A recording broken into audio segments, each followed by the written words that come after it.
The Community Growth and Economic Development Committee for Tuesday, November 4th, 2025 to order. Madam Clerk, roll call, please.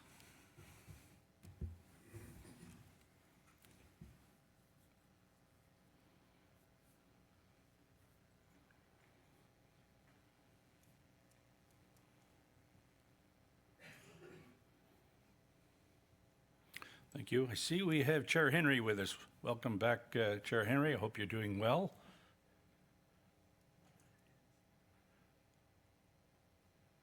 Oh, he's not gonna speak to us though. Okay. Councillor Pickles. Good morning, Chair Henry. Hey, good morning, Chair.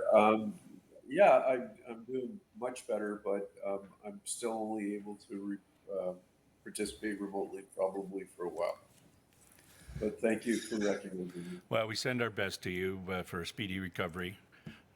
Get back here as soon as you can. I will do my best. Thank you. All right. And I got a note from Councillor Pickles. He's tied up. There's some kind of accident or something to the west of us, so he's coming from Pickering, obviously. Declarations of pecuniary interest. Seeing none. Can I have a motion to accept the minutes of our meeting of October 7th, moved by Councillor Kerr, seconded by Mayor Watton? Any questions, comments, otherwise? Seeing none, all in favor? Opposed? That is carried. We are now, there's no statutory public meetings. Presentation 5.1, Stacey Jibb, Manager, Agriculture and Rural Economic Development, enabling agricultural related and on-farm diversified uses in North Durham, project overview and update. Good morning. Good morning. It is a bit of a mouthful, so you did well. Hello, everyone. My name's Stacey Jibb. I'm the Manager of Agriculture and Rural Economic Development. So today I'll be providing an overview of the Enabling Agriculture Related and On-Farm Diversified Uses project in North Durham. So to get started, what are agriculture-related uses? So these uses means those that are related, farm-related commercial and farm-related industrial uses that are directly related to farm operations in the area, support agriculture, benefit from being in close proximity to farm operations, and provide direct products and or services to farm operations as a primary activity. So this could be things like a grain elevator or a grain dryer, a farm repair equipment shop, a flour mill, or a winery using fruit grown in the area. What are on-farm diversified uses? So this means uses that are secondary to the principal agricultural use of the property, are limited in area. On-farm diversified uses include, but are not limited to, home occupations, home industries, agritourism uses, uses that produce value-added agricultural products, and electricity generation or storage facilities. So what's important to keep in mind is that these uses are intended to support the broader agriculture system. So for on-farm diversified uses specifically, they're intended to support farms and farm families by allowing them to introduce new revenue streams in order to remain economically viable while also protecting farmland. So why did we undertake this project? So there was a number of reasons why we undertook this project. First was a response to the changing agri-food industry. So the agri-food industry in Ontario is changing. This is due to a number of reasons such as urban growth pressures, an unpredictable global economy, changing consumer trends, and many other factors which lead to farms considering to diversifying their businesses in order to maintain a livelihood on the family farm. There's also some inconsistent approaches happening across North Durham. So we were hearing from farms across North Durham who were having some challenges around how different rules were being interpreted. So as we know, farms may operate in more than one municipality. So having a consistent approach and a consistent set of rules to follow really helps to improve their business and how they operate. It was an opportunity for economic development to help. So the region does deliver the economic development support and function for the townships of Scugog, Uxbridge, and Brock. So that enabled us to work very closely with the township contacts already on this project. We've integrated rural economic development support and agriculture under our agriculture and rural economic development team. So we had those great communication channels and a very trusting partnership in place already at the start of this project. And ultimately, it was really just mutually beneficial. So it grew out of a mutual need for municipalities to update their planning documents and also for us to find a way that we can support from a policy perspective to grow our agri-food industry here in the region. So project oversight. So a project team was developed, started to take shape in late 2023 and early 2024. This was led by staff at the Community Growth and Economic Development Department. We also included planning staff from the townships of Scugog, Uxbridge, and Brock to provide project oversight. A work plan and terms of reference was developed to help guide this project. The project team is now moving into implementation, so we continue to meet regularly and communicate to ensure alignment and consistency in implementing the project. So an overview, what did we accomplish as part of this project? So as I mentioned, a project team was established. This was really the first step in getting the project started. We did develop a draft terms of reference and a work plan, as I mentioned. The project team felt that we did need some outside support to develop the project recommendations that ultimately came out. So WSP Canada was retained. That was led by the region, but each partner did contribute financially and was a part of that RFP process. We held a number of community consultations on this project throughout. So a subcommittee of the Durham Agricultural Advisory Committee was formed, and they provided very specific feedback on this project, as well as regular updates to that committee, and those continue today. WSP Canada helped the project working group with developing the recommendations in the attachment in today's report. As that process was underway, we did hold additional community consultations. So that included a public information session, public surveys that were distributed to gather feedback on the project and on the draft recommendations being proposed. Ultimately, the project report was taken to all of the North Durham councils, so Scugog, Uxbridge, and Brock, in spring of 2025, and those recommendations were endorsed. So that leads us to where we are today. We did launch a webpage on Your Voice Durham to help gather feedback around this project and included various reports that were posted throughout the duration of the project. So that is still live, although we are working on developing a landing page for this project that will provide more information and be a little easier to navigate for applicants. Now, what did we hear from the community throughout this project? So what we heard is that we really need to make it easier to start and or grow a diversified farm business. There's a need to balance due process with a streamlined framework. We need clear and understandable land use permissions. We need to provide flexibility for businesses to be able to adapt and grow to some of those consumer trends and how those change on a regular basis, while all ensuring there is interest in good planning outcomes that balance those multiple interests and multiple perspectives along the way. So final outcomes, as I mentioned, there was a final recommendations report that was released for this project. So it really included proposed recommendations for each township's land use planning framework. So things like their official plan, zoning bylaws, and site plan control. This was endorsed by Scugog, Uxbridge, and Brock councils in spring of this year. We also created an application toolkit. Its role is to really help farmers understand the application and approvals process with the township, make it a little bit easier for them to go through the process and understand what requirements there might be. We also developed a planning and economic development toolkit. So this is an internal resource for staff, planners, and economic developers. It has more technical detail. It identifies some of the intent behind some of the policies that are being recommended and also includes examples so that it can help planners as they're navigating that process and to understand why we landed where we landed on some of the recommendations. So implementation, we've identified here for the area municipalities, they will be really responsible for implementing the recommendations in the final report. That includes updating the relevant zoning bylaws, official plans, anything that may need to be updated as part of the recommendations from this project. They will also be responsible for coordinating the pre-application meetings. On the Region of Durham side, we're going to continue providing ongoing project management for this project. We'll also be continuing to provide economic development expertise. So we'll be working with applicants to go through that application toolkit that I mentioned. That also includes a checklist. So going through that checklist and ensuring we have everything checked off before applicants start to go through that pre-application process. We'll also continue to be an information conduit and help with communications between some of the internal departments here at the region, like finance and works. Some of those conversations are ongoing actively right now. And we'll continue to provide support with DAC, so regular updates to the DAC group, letting them know where the project's at, and as well as keeping them updated on implementation. So next steps and takeaways. So this project was really exciting because it really is a region-wide opportunity. While it focused on North Durham, we do see the intent to be that all of the municipalities in the region have access to these recommendations and can incorporate that into their larger official plan reviews if they feel that's something they'd like to do. So our team is here. We're happy to help. We'd be keen to meet with any municipalities who'd be interested in learning more about this project and some of the recommendations that came from it.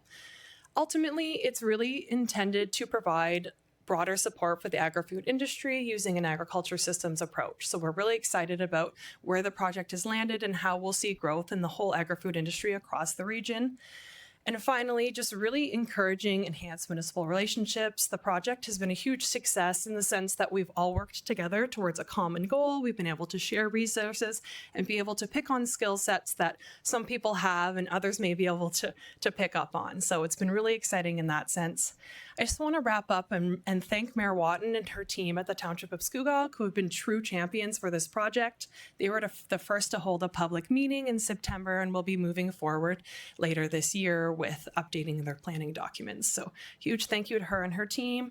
I also want to give a thank you to Lori Talling, my colleague who covered for me while I was on maternity leave and really helped to lead this project over the last year and a half. So thank you to Lori. That concludes the presentation, and I'd be happy to take any questions. Great, thanks, Stacy. We'll start with Councillor Kerr. Thank you, Chair, and through you to Stacy. Good job, very clear. I only have 2 questions. Okay. One of the first slides you talked about inconsistent approaches. I wonder if you could give us, or me anyway, an example of an inconsistent approach that needs to be rectified or clarified. Yeah, so I won't provide too much detail, but I'll give you a kind of high-level example in the sense that we would sometimes hear from farmers who maybe had properties in multiple municipalities saying, like, why am I being told that this is how the policies be interpreted in one municipality but differently in another? So we wanted to just try to get some consistency in North Durham as a starting point for farmers, especially when they do have multiple properties in multiple different locations. Good, that's clear now. And the other thing is, I don't do acronyms all that well, especially if it's a new one. What's WSP? Oh, yes. So through the chair, that's WSP Canada. I'm not exactly sure what that stands for, but it's the company, the consultant we hired to develop the final recommendations report for this project. Good, then we're in the same boat. Yes, I don't know off the top of my head what WSP stands for. I'm sorry. Okay, so it's not an agricultural thing, it's a consulting firm. It's the company name, yes. P Great. probably stands for planning. Well, there must be a P for planning in there somewhere, perhaps. Could be, yes. Director of planning knows. In the last 3 or several years, Councillor Kerr, there's been a lot of companies that have amalgamated, so it's just their the amalgamation of their 3 former planning firms that would have come to become WSP Canada.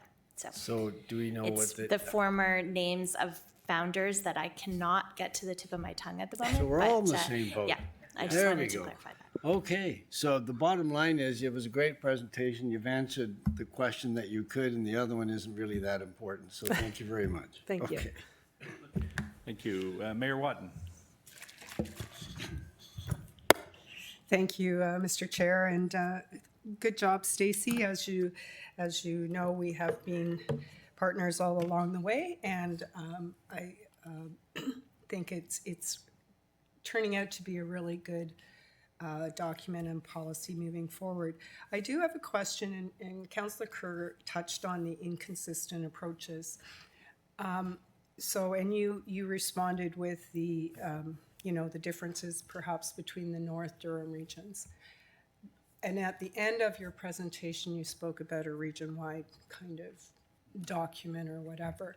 How will these inconsistent approaches be handled, i.e., between, say, the North and I'll just use White Feather Farms, knowing that they're in many of the north, That's but they're right. also in many of the south.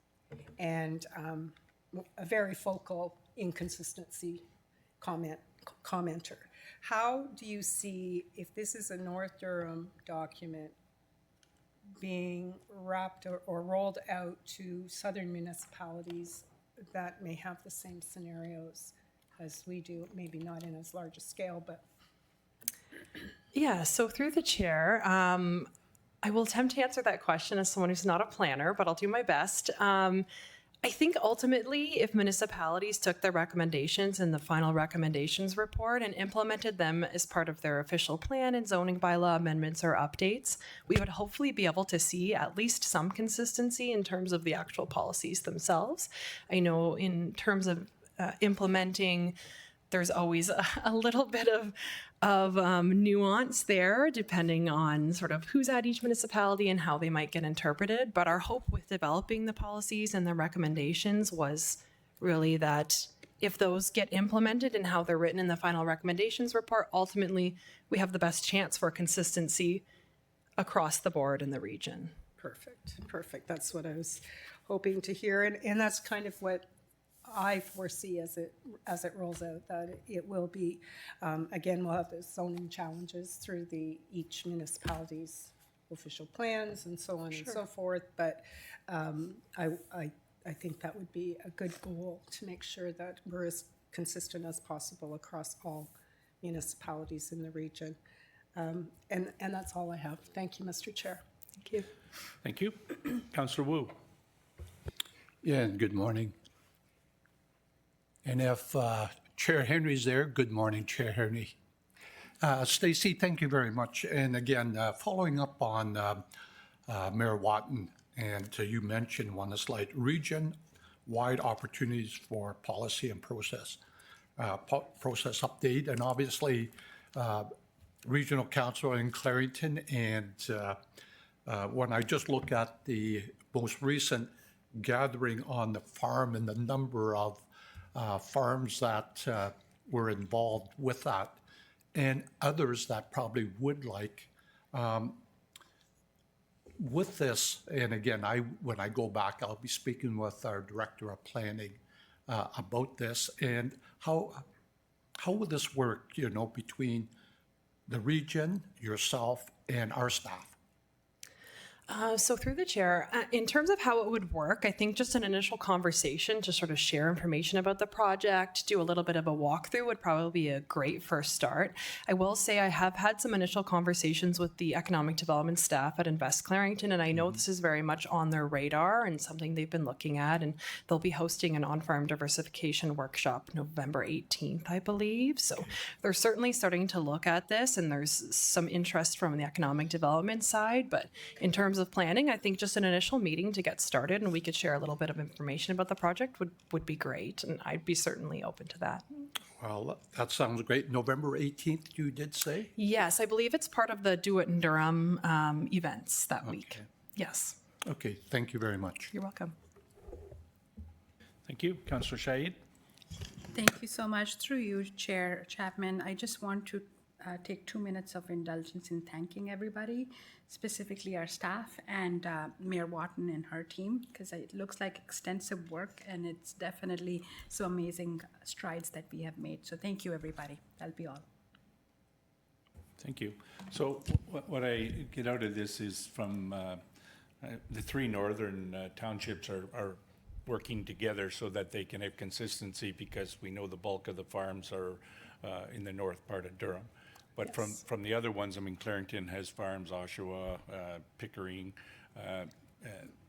The idea is to, I guess, encourage those municipalities to sort of join those forces so that we could have a consistent approach across all of the regions, so that, I mean, in lots of cases, farmers own, some of the farmers that are in Scugog actually have something in Oshawa as well. Is that Yes. the totality of the approach? That's exactly right. Yes. So as much consistency as we can. And it really worked well in North Durham in the sense that we do deliver that economic development function. So we had a lot of those channels in place to really start this project. And if we can share the work that's been done by this project team, which has been a lot, and just make it a little easier for other municipalities, a little more enticing for them to just sort of pick it up and go with it, that's certainly our hope, I guess I would say. Okay. Yeah. And in your first slide there, you talked about electricity generation. Is that like solar farms? Like putting solar panels on farmland? So I don't know exactly the answer to that question. I know that definition comes directly from the PPS, and that was a change that the province made to the on-farm diversified uses definition. So that's where that definition comes from, and I'm not exactly sure how it gets applied to electricity generation, but I could let you know. Yeah, that would be great. Thank you Okay. very much. Okay, so thank you, Stacy. Thank you. So next, we have Colleen Goodchild, Director of Community Growth, and Lino Trombino, his name, Manager, Development Advisor, Planning Fees and Charges Review. Thank you, Chair Chapman. And good morning, everyone. Colleen Goodchild, Director of Community Growth, as Chair Chapman introduced me. If we could just get our presentation loaded. Is it up on your screens, And everyone? we welcome Councillor Pickles, got through the traffic jam. Good to see you, Thank David. you. Oh, All right, so I'll just get started. Thank you. Good morning. The purpose of our presentation this morning is to provide you an overview of our report and recommendations that's on the agenda related to our planning fees and charges review. Our division acts as the one window for regional comments on planning applications. The Planning Act enables the council of a municipality to establish what is called, I guess unfortunately termed today, Councillor Kerr, a tariff of fees bylaw for the processing of applications made in respect to planning applications or planning matters. Their fees, let's call them fees, are to be designed to meet the anticipated costs to process each type of application. And several of our area municipal counterparts have also been undertaking or just completed their fee reviews this year, including Brock in February, Whitby that came in effect over the summer, and Clarington's that is underway. So in order to not introduce a large fee increase all at once, we have worked with our build industry and home builders associations in the past to conduct these fee reviews every 2 years. Our last fee review, however, was conducted back in 2021. And we did not do one in 2023. You could imagine what happened in 2022, 2023.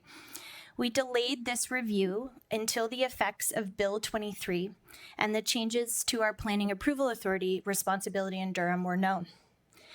So while we are no longer the Planning Approval Authority here, we still provide and review key pieces of development applications. This is to provide input to the area municipalities in order to protect the region's interests and infrastructure in order to support growth. So earlier this year, we did kick off our fee review, and we identified the need for some housekeeping changes and some proposed fee increases, a new fee decreases, and the elimination of a number of fees. So I'll now turn it over to Lino Trombino, the Manager of Development Advisory Services, whose team, Development Advisory Services, has carriage of that one window role that I was speaking about. And he will walk you through our fee review recommendations, as well as the consultation process that we undertook with the development community. Lino has participated in several of our past fee reviews, and he can give you that stat, during his time here at the region, and has cultivated a strong working relationship with our development community. Great. Thank you, Colleen. And once again, good morning to everyone. As Colleen alluded to, this is a unique fee exercise. I mean, traditionally, we look at inflationary increases. We looked at complexity. We look at emerging trends. This one, unfortunately, we had to deal with the impacts of Bill 23.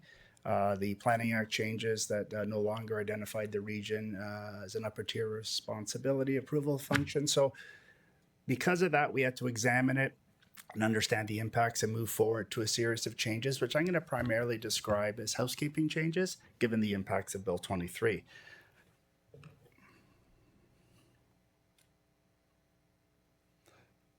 Where'd we go?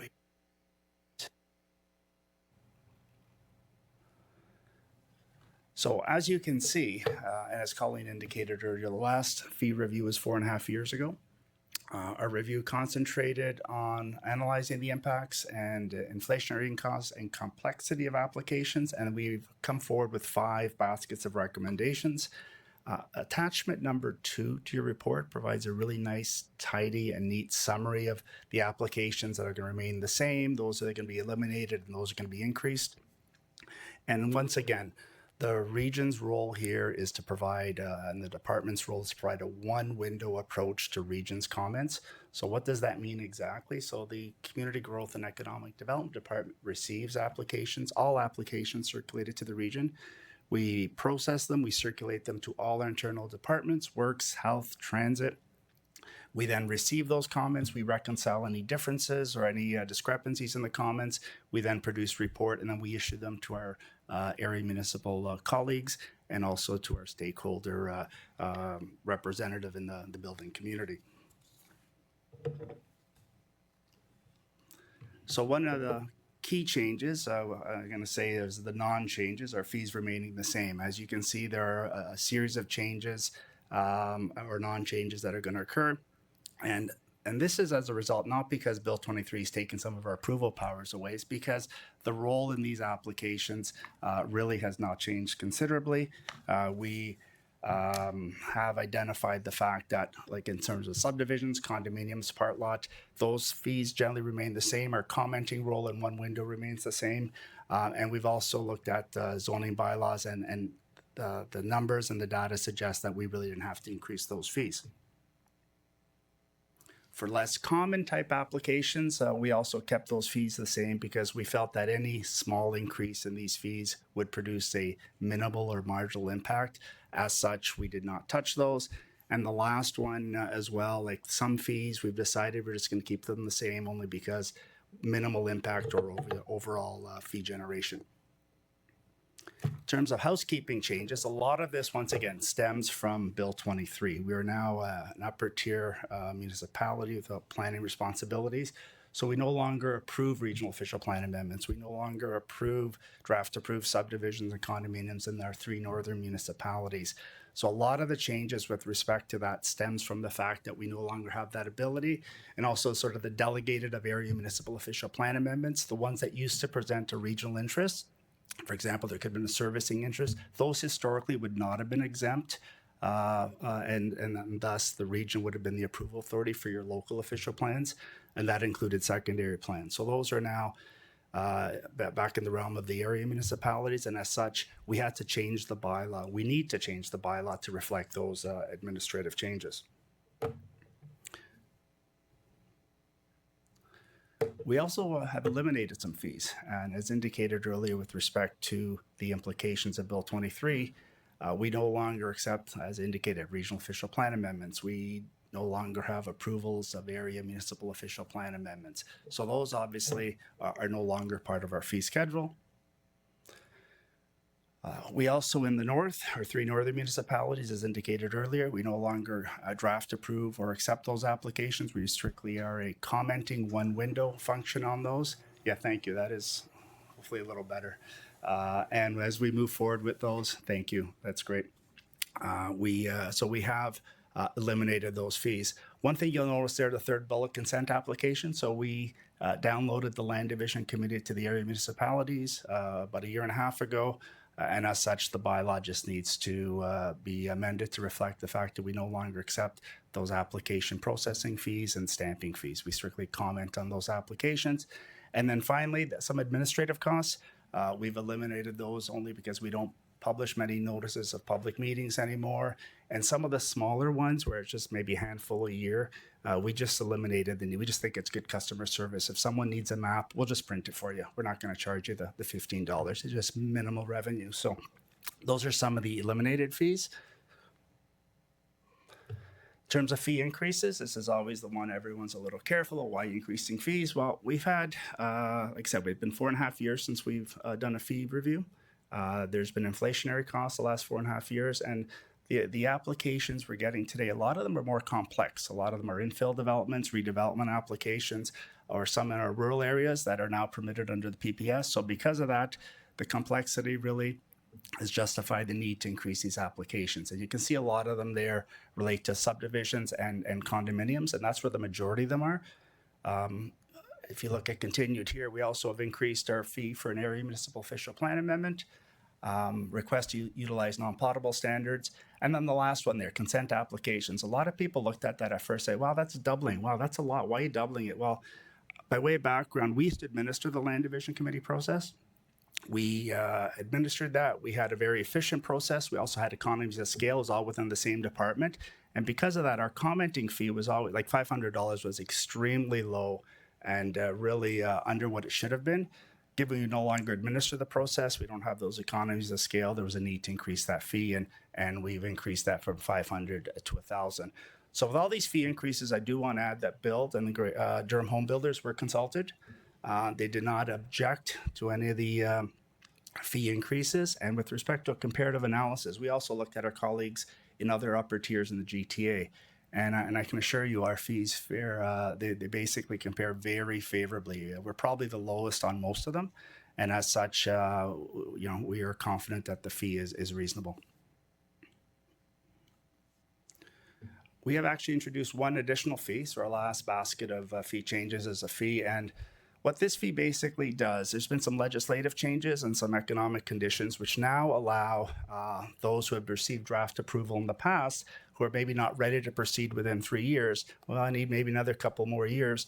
So that ability is there, but sometimes these requests take a little longer, and sometimes policy environment changes. And as such, we need to recirculate those. We need to reconsider our conditions of approval, and we need to provide comments to the municipality. We've never charged this. We didn't get a lot of these in the past, but there's been an increasing trend of upward number of application. So as such, this is the only new fee we're introducing as part of our fee review. And so finally, Mr. Chair, with respect to our proposed recommendations, as indicated earlier, it's been 4.5 years since we undertook a fee review. Our rationale is based not solely in the fact that the Planning Act enables municipalities to levy a tariff of fees for anticipated costs of process applications, but the complexity keeps increasing, and it's been 4.5 years. We have consulted, as indicated earlier, with Build and Home Builders Association. A note was sent to all Build and Home Builder Association members. We did not receive any comments in respect to that consultation. We also conducted a comparative analysis with our upper tier GTA municipalities, and as indicated earlier, we compare very favorably with those. So as such, we're recommending that these application fee bylaw move forward, and that the effective date be January 1st, 2026. And that concludes my presentation. Colleen and I would be happy to answer any questions you may have. Great. Thank you, Councillor Kerr.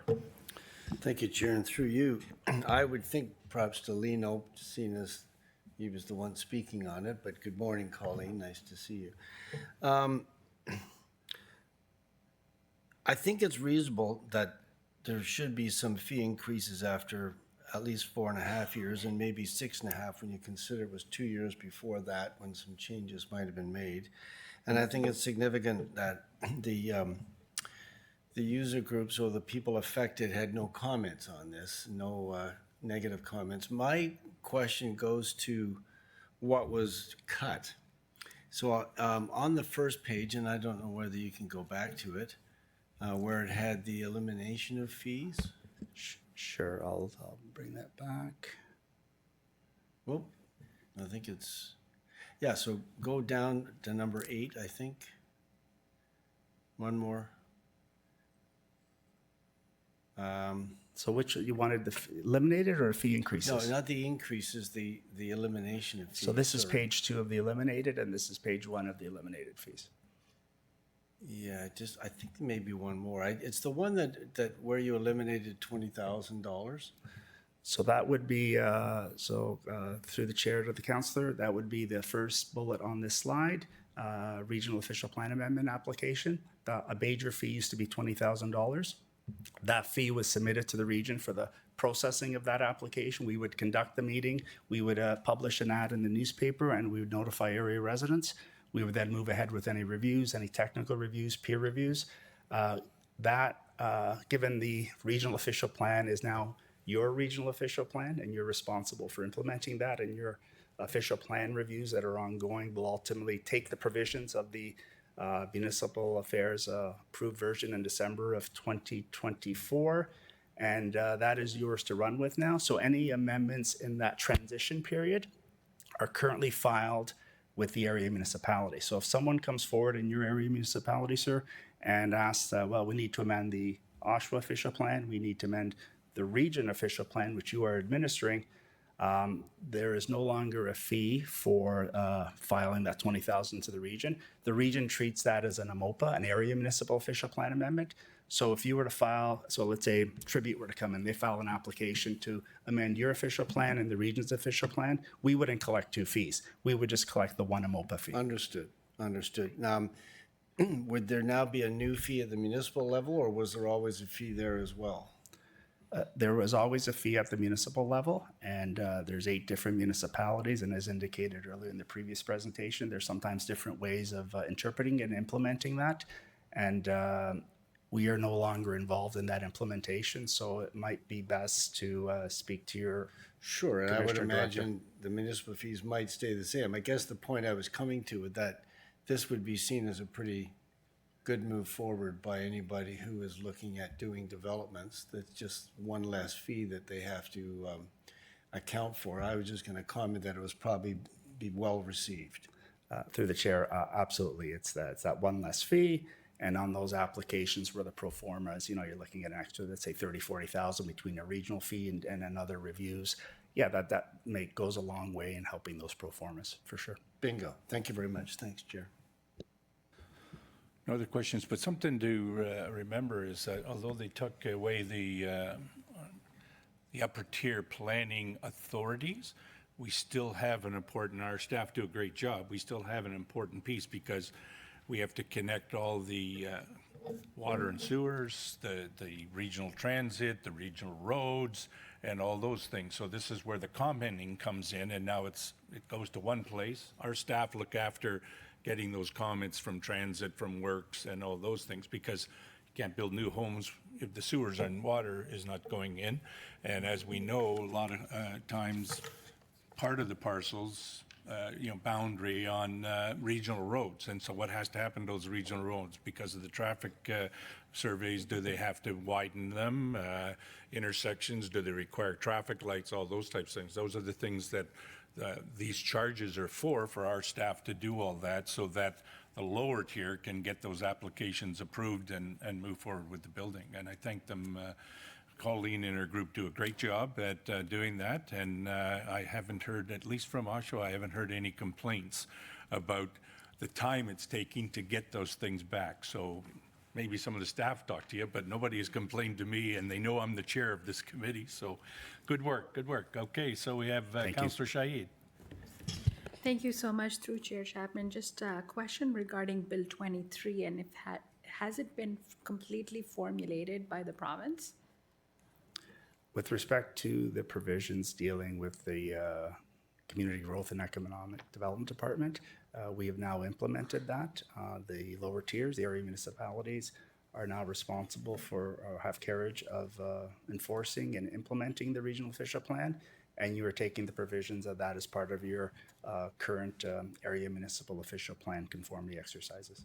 I see. Further to that, maybe this is more of a lower tier municipality and their planning question. However, what I wanted to know was that there were few pieces still left for the province to completely make Bill 23 as a combined thing for whatever it's called. It's called something housing better or some sort of a bill.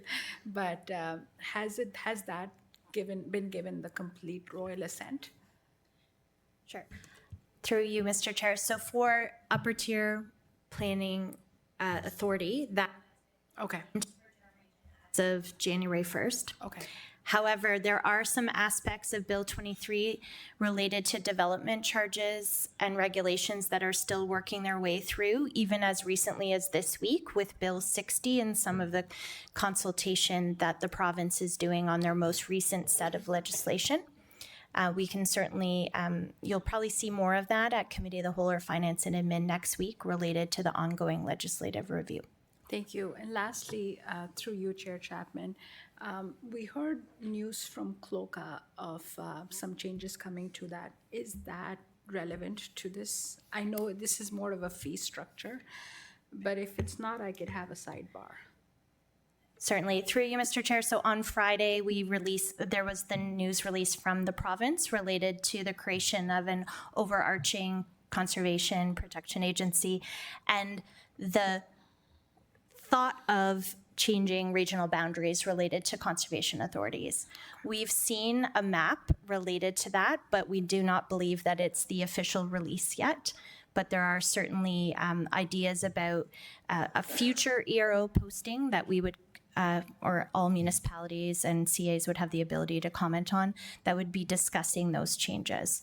So we'll be monitoring that through our team and Ian's team and others as we move forward, because you're right, there's a lot of changes to how we as the region support conservation authorities and funding, how we have existing memorandums of understanding with all 5 of our CAs that would need to be updated. All of you who sit on different CA boards and what those compositions would be. So stay tuned for that.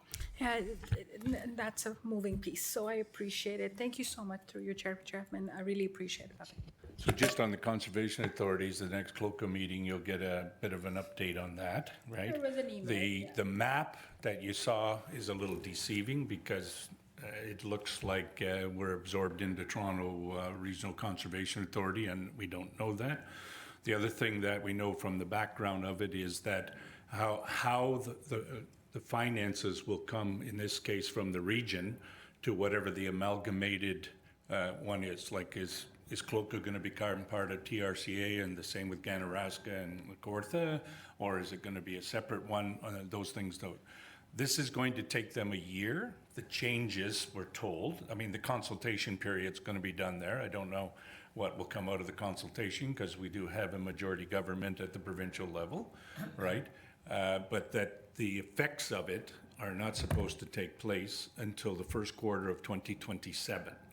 And the Conservation Authority Act, for those that are on a conservation authority, right, is that if they change it, at the end of our term of office, even if you don't get reelected, if there's no new board to CLOCA, you continue on as a board member of CLOCA until the next board is appointed. Because that was a question that I had. I was on the briefing on Friday morning with a lot of the Conservation Authority chairs is that if they don't implement it until the first quarter of 2027 with the governance, then the governance board might change and you still have to have a board to do all that stuff. So there's a brief little update for you, but you're going to get more of it at our next meeting, I think is the 18th of November, I think. Yeah. Okay. Thank you. Any other questions? No? Great. Thank you. Great presentation. Thank you. And good work on the stuff. And the other side is when you talked about development charges, even though we don't have planning authority, we still collect development charges for regional services. Regardless of whether we have the authority to approve certain things or not, we still need development charges for new roads, transit, and all those types of things. So, okay, next now we move to delegations. Peter Taylor, the president of Friends of Second Marsh, has been sitting very quietly waiting for us to call him forward.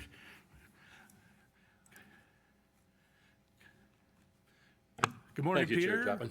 welcome. Thank you. And Peter's going to give us an update on the activities of the Friends of Second Marsh for that happened this year. And go ahead, Peter, you have 5 minutes. Go ahead. Perfect. Thank you very much. In preparation for my presentation today, I was going back through the presentation about Hanover Millie from the last meeting, and I think that was such a wonderful example of trying to put Durham out for the world to see.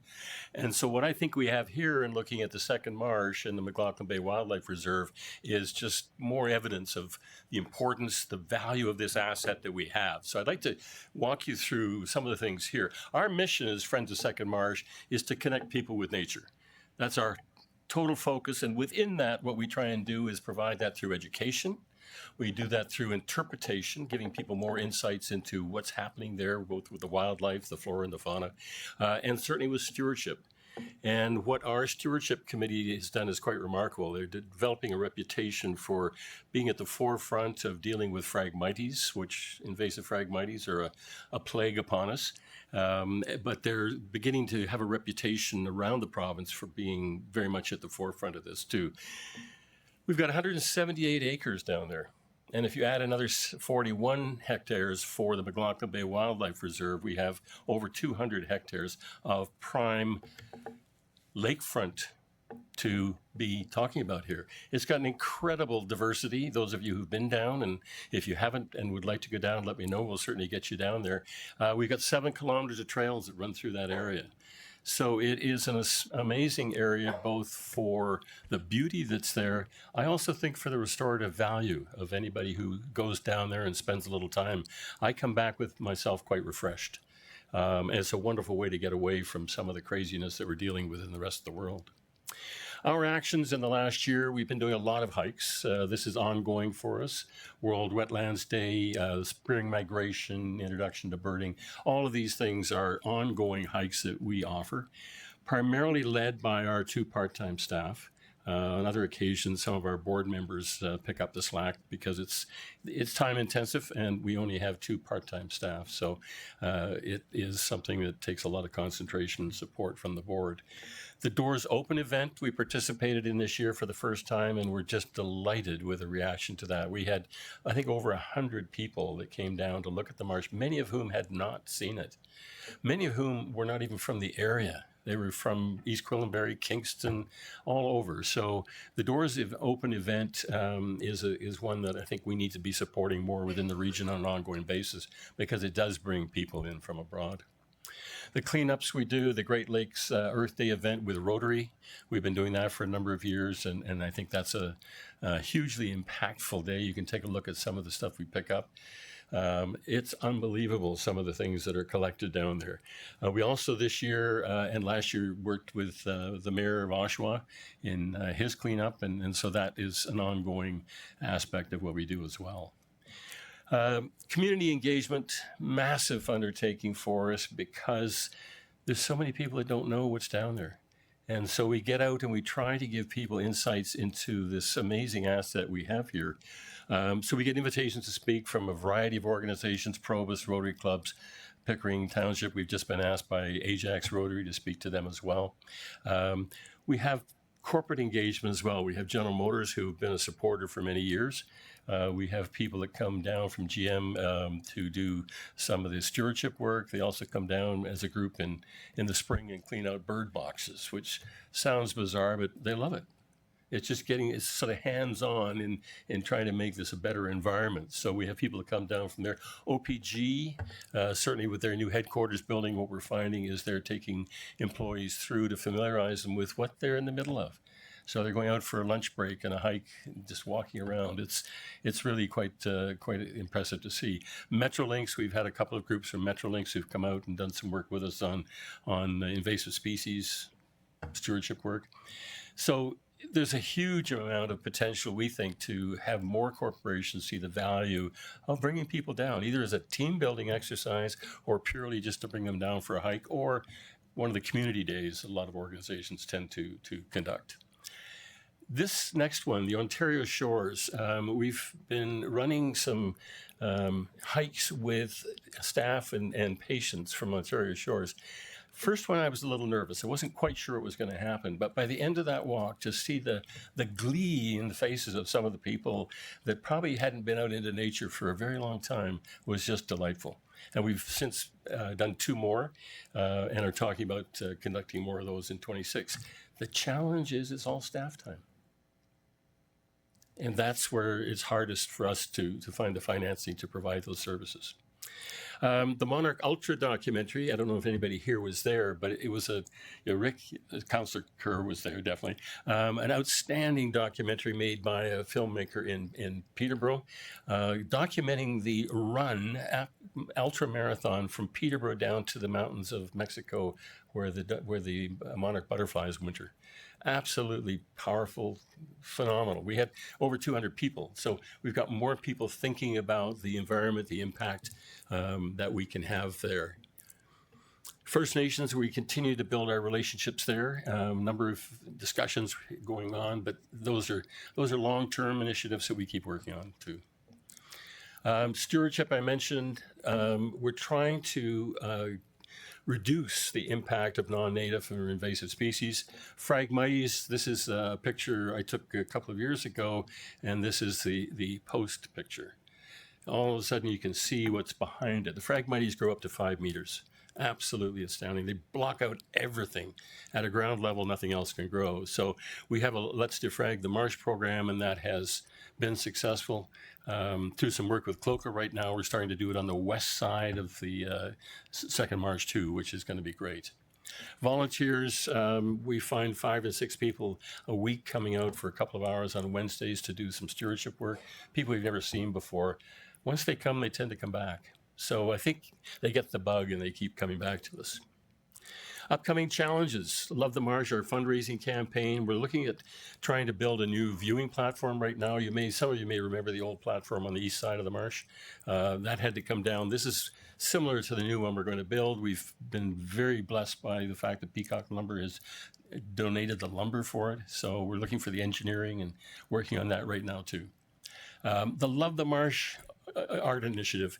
Terry Gill, a local artist, donated 400 of his watercolor paintings to Friends of Second Marsh, saying, please sell them, put the money into the work you're doing down there. Phenomenal. This is a gentleman with stage 4 cancer, and this is what his passion is. So the Canada Water Agency, some of you may have seen the announcement of this the other day. They've just donated $1.61 million to CLOCA for wetland restoration. This is their tweet they put out. Getting a climate resilience boost. I'd never heard that description before. But the second marsh needs it. It needs tender care, and this is certainly going to help us move towards that in a greater way than we were able to before. Our board is a really interesting mix of people, both from the private sector and Dimitri, for example, sits on a regional committee. He's also a prof at Durham College. Just a tremendous group of people here. James Kamstra, some of you may have known. James last night was telling us about when he first started working in the marsh, and that was about 30 years ago. So he's seen it go through all the challenges. He's a biologist by trade and is now on our board. Just a wealth of knowledge that he brings to us. We have 2 part-time staff. Believe it or not, we have 2 part-time staff working 25 hours a week. There was a time when there was a full-time manager and 5 full-time employees when General Motors was managing that area. So we are really doing a lot with very, very limited resources. Violetta, last night we celebrated her 25th year with Friends of Second Marsh, and Karen's been with us for about 15. So huge depth of experience that we have there too. And when we're lucky, we're able to bring on some summer staff through the Canada Summer Jobs program and other fundraising we're doing too. The people that are supporting us, organizations that are supporting us, incredible. We appreciate all the support, and particularly from the City of Oshawa with the grant that they give us each year too. So we have support in the community and we keep looking for more. These are links that I put in that handout for you if you want more information on any of those particular items. They're there. Thank you for your interest, and I'll be happy to take any questions. Great. That's a long 5 minutes, but well done. Councillor Kerr. I would have moved an extension for 2 minutes if you asked for it, but I never asked for extensions. Councillors should know if they want to give extensions to put their hand up. All right, well, I'm glad we had some flexibility to let you finish, Peter. Two things. One, I'm very gratified to hear the Ontario Shores tours. I know how I feel when I get out away from the roads and the noise. It's just very, very enhancing. My question revolves around ecotourism, and I wonder, I'm aware that some of that takes place. I wonder if you could just speak to wildlife photography and where people come from around the world to visit the marsh and how many people are here and what kind of an economic driver might this be for the region? Thank you, Councillor Kerr. Through you, Chair, we have had visitors from many different countries. We have an awful lot from Ontario and Quebec, people driving through the area that come to birdwatch in particular. Bird watchers seem to have a lot of money and they travel forever to get to something they think is unique. Some of you may remember we had a pelican land in the marsh about 5 or 6 years ago, and there were people coming from all over to see this one pelican that got off track and dropped in to visit us. The potential, I think, is huge for us to be marketing more broadly what we have in the way of ecotourism potential here. So the flora, the fauna are unique. The migrations, spring and fall, are absolutely superb. I'd like to somewhere along the way see the Ghost Road Bush opened up again. Some of you may remember the old wooden boardwalk that went through there. It was an absolute gem and a treasure. I think that's got the potential to bring more people in to see things that they just can't see elsewhere, particularly in this urban area of Southern Ontario. So I had understood that there are even wildlife photographer enthusiasts from Europe and Germany and so forth that also come over here for the migratory season. Yes. So that you might think they're not going to come here and fly back the same day. Obviously, they're going to stay in a hotel, have meals and so forth. So I think your point's well taken. It might be something to look forward to enhance or develop to increase that economic factor behind the marsh. Agreed. Yep. And through you, Mr. Chair, one of the things that I noted again on that presentation in Europe was increase the appeal of Durham to the world. I think we've got an asset here that ties in so nicely with our technological, our university, our medical community that we have. So yes, I agree. There's lots of potential. Peter, thank you for your passion. Thank you. Thank you. Councillor Shaheed. Thank you so much. Through you, Chair Henry. My question on ecotourism is already answered. However, I just wanted to comment on the fact that there is much needed attention coming from federal government, which is awesome. Does that fill the gap in order to restore the environment that needs in order to boost the ecotourism, in order to boost more like you had said at the beginning, that when you go there, you feel a little lighter. And I'm sure there are many, many individuals who go there for that same reason. Is the funding enough, or what would be you needing in order for fundraising or any more advocacy to do the better work in the second marsh for making it more enjoyable? Through you, Mr. Chair, a lot of questions you raised there. The sort of occurs to me at the front end is the money that's coming through the Canada Water Agency, that is for the sort of physical restoration of the marsh. So that will have an impact on the long-term health of the marsh. In terms of its value, in terms of ecotourism, I'm not sure there's a direct link there. I do think, though, that with a healthier marsh, we're likely to attract more birds. We're likely to attract more people coming in, and then we have to market what we have around the marsh to generate the sort of revenue through hotel, restaurant, et cetera. So I think that is tackling one element. Still, the others need to be addressed. So a lot more fundraising. That's the challenge. That is the challenge. It really is. And we can get funds for projects, but what we don't seem to be able to access, and not many grantors are providing it, is funds for just keeping the doors open. And we don't even have doors, I shouldn't say that, but I mean to keep staff on board. Right now, we could hire 1 or 2 more full-time people. It'd be absolutely wonderful. It'd make a huge difference. The funding is the challenge, so absolutely, you're correct. All right. Thank you. Thank you so much. There's a much thought needed for that, for sure. I really appreciate you coming today. Thanks a lot. Thank you. Yeah, there's never enough money for everything you want to do, but the funding we got, CLOCA this time, this 1.6 million, is going to help with the restoration of some of the marsh and keep it healthy. No different than what we've done over the last couple of years in Lynn Creek.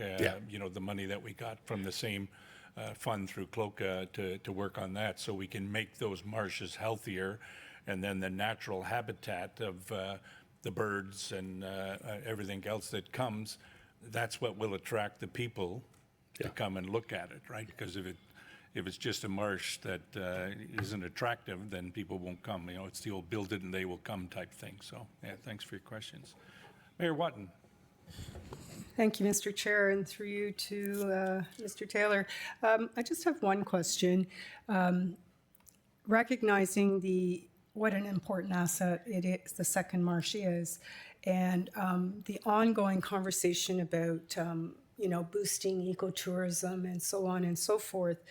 Is there ever any concern about balancing that boost of ecotourism to the impacts to the natural environment and the habitat and so on and so forth?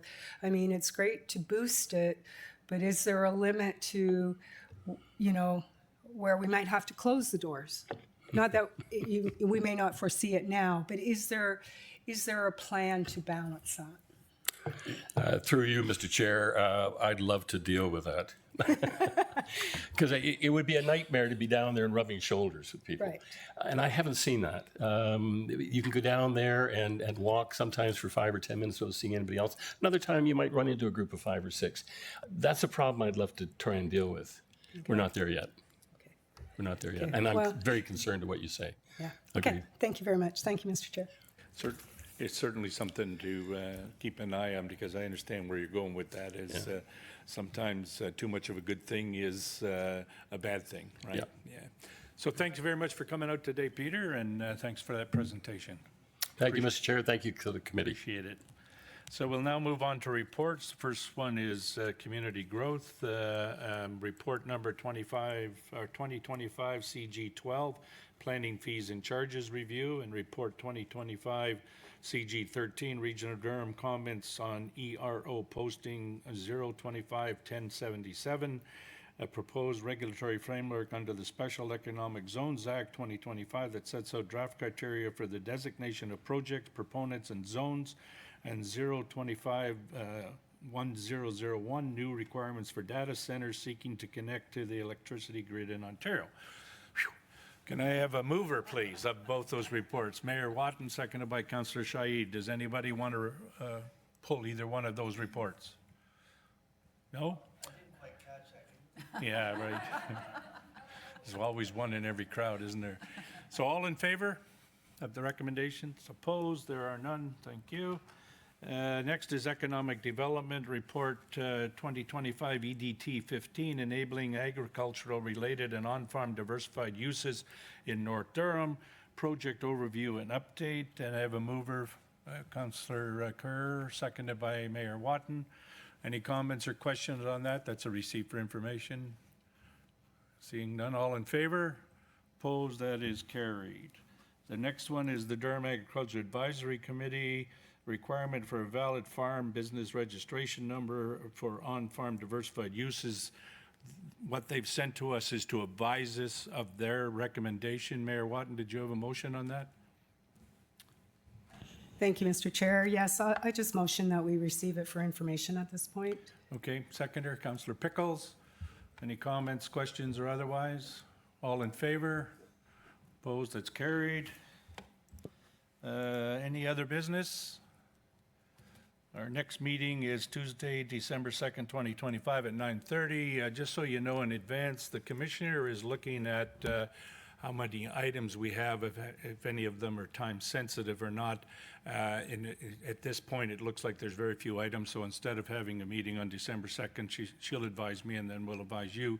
We'll just sort of load up January if there's only a couple that aren't time sensitive that need to be decided on to recommend it to the December council. Okay, so just so you know that you may have some free time on December 2nd, right?